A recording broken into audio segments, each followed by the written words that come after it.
Right guys, we have a ton of new details regarding the iPhone 13 series. We have details on the design through some CAD renders, we have details on the larger battery capacities, and also we have details on mmWave 5G coming to more countries, which I guess is exciting news. But first, make sure to like and subscribe for the latest Apple news and rumors, and with that being said, let's just tuck in. Right, so let's begin with the CAD renders for the iPhone 13, and surprisingly, John Pross has made this public to everyone, so you can download these CAD files and check them out for yourself, but let me summarize the main changes. So essentially, these CAD renders confirm a lot of what we've heard so far. So for example, the smaller notch is happening on the iPhone 13 series. I'm very glad about that, it's about time. And essentially what Apple's doing here is moving the earpiece to the top of the phone, which of course allows them to make the notch slightly smaller. Now I'm not gonna lie, the only change I'm looking forward to with a smaller notch is having the battery percentage back in the top right, because it still bothers me that we have to swipe to find out that info when older iPhones obviously have that displayed in the top right at all time. Anyways, moving on to the iPhone 13 CAD model specifically, you might notice the diagonal camera is there, so much like we've heard in the past, yes, Apple's changing the camera design on the budget iPhones, and I still have no real idea as to why. I guess Apple wants a camera module to look slightly different so that you can go out and flex that you have the new iPhone. As for the iPhone 13 Pro, the camera module itself looks pretty similar, but it's way larger on the regular Pro because, in case you don't know, the iPhone 13 Pro and 13 Pro Max should be equal in terms of camera features, unlike the iPhone 12 and 12 Pro Max, where the Pro Max did have a slightly better telephoto and main sensor. Now I am personally very glad to hear that, because obviously with the iPhone XS series and the 11 Pro series, the smaller and bigger version had feature parity, and so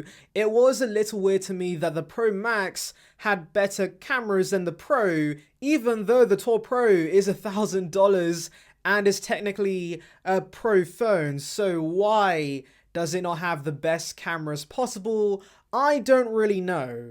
But anyways, I'm glad Apple's fixing this with the iPhone 13 Pro series. Now the next big change with the iPhone 13 series are the thicker bodies, and that nearly brings me on to the next story, which is about, obviously, the main benefit of having a thicker body, and that is a larger battery. So yes, according to Love to Dream, we can expect an 8% increase with the iPhone 13 mini's battery, and then roughly 10% for the iPhone 13 and 13 Pro, and then a whopping 18% increase for the iPhone 13 Pro Max. Now I love myself some larger batteries, because the only complaint I have with the iPhone 12 series was the fact battery life was worse across the board over the iPhone 11 series, and then take into account that 5G takes away at least 2 hours of battery life, and so yeah, iPhone 12 series was pretty middling when it came to battery endurance. And so yes, I'm certainly happy about the iPhone 13 series batteries getting larger across the boards,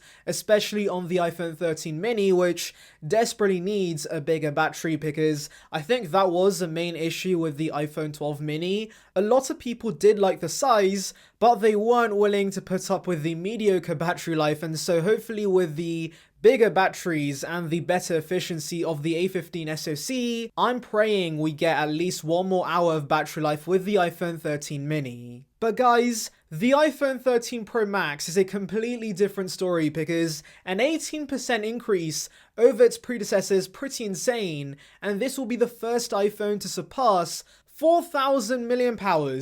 That's absolutely ridiculous for an iPhone. So yeah, couple that with the efficiency of the A15 SoC and the fact this will have an LTPO display, which means it will variably refresh between 1Hz and 120Hz, and so I doubt there'll be any battery drain with 120Hz enabled. And so yes, if this leak is true and the iPhone 13 Pro Max does see a massive improvement with battery life, I think I might get that. So yeah, I'm certainly very excited to see the battery improvements with the iPhone 13 series. But there is one thing that can ruin all these battery gains, happens, and that is mmWave 5G, which apparently is coming to more countries with the iPhone 13 series. So in case you don't know, for some weird reason, we have two versions of 5G. We have sub 6, which is barely faster than 4G, and then mmWave 5G, which is the real 5G in a way,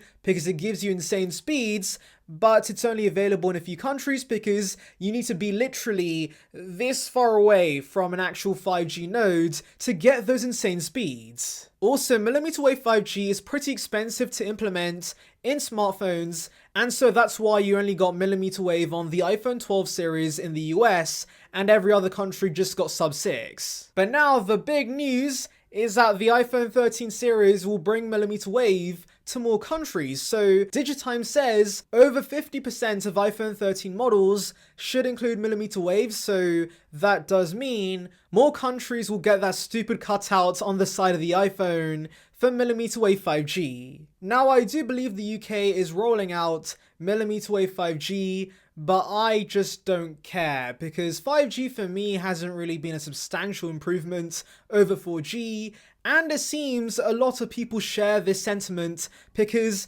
surveys have clearly found that no one cares about 5G. No one's buying phones because they want 5G. And so yeah, I don't really care about mmWave 5G, especially since it can be disrupted by a branch. And so let me know in the comments below, do you care about mmWave 5G coming to your country? Anyways, thank you for watching. Make sure to like and subscribe. For the latest Apple news and rumors, check out the video in the icon above about details regarding the MacBook Pro and the Mac Mini.